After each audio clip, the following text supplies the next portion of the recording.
Good morning, student. Let's begin economics class 12, chapter excess demand and deficit demand. Okay. Economics के आज हम नया chapter start कर रहे हैं, excess demand and deficient demand. इसका मतलब क्या होता है? एक्सेस डिमांड को पहले हम एक डायग्राम से अच्छी तरह से समझेंगे, ठीक है।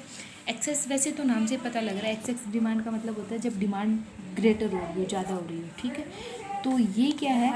ये हमारा एएस है, ठीक है। एएस का मतलब क्या होता है? हमारा एग्रीगेट जो सप्लाई है टोटल, और ये थी एग्रीगेट डिमांड, ठीक है। यहाँ ये पॉइंट ऑफ इक्विलिब्रियम था, लेकिन फिर क्या हुआ? डिमांड ज़्यादा क्रिएट होने लगी, ठीक है। सप्लाई में कोई चेंज नहीं आ रहा है, लेकिन डिमांड बढ़ रही है। जब डिमांड बढ़ेगी तो लोग उस चीज़ को ज़्यादा प्राइस पे ख़रीदने के लिए तैयार हो जाएंगे। तो उस टाइम क्या आ जाएगा? इन्फ्लेशनरी गैप आ जाएगा।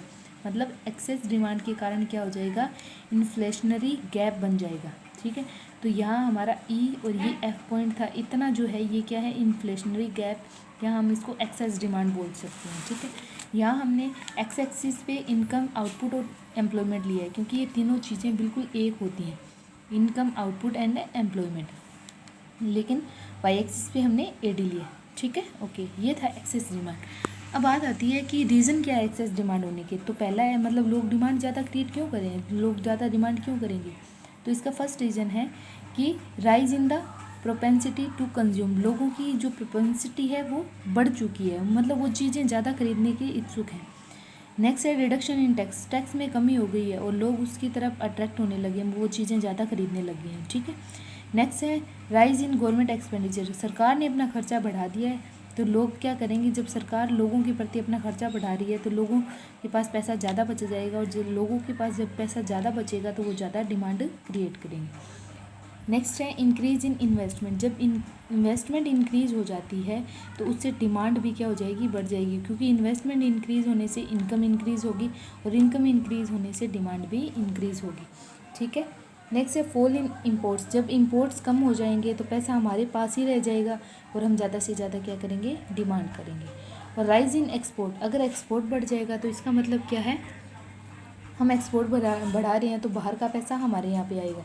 हमारी इकोनॉमी में जब पैसा ज़्यादा होगा तो लोग क्या करेंगे? डिमांड ज़्यादा करेंगे। नेक्स्ट है डेफिशिएट फाइनेंशिंग, डेफिशिएट फाइनेंशिंग के कारण भी क्या होता है? लोग ज़्यादा डिमांड करते हैं।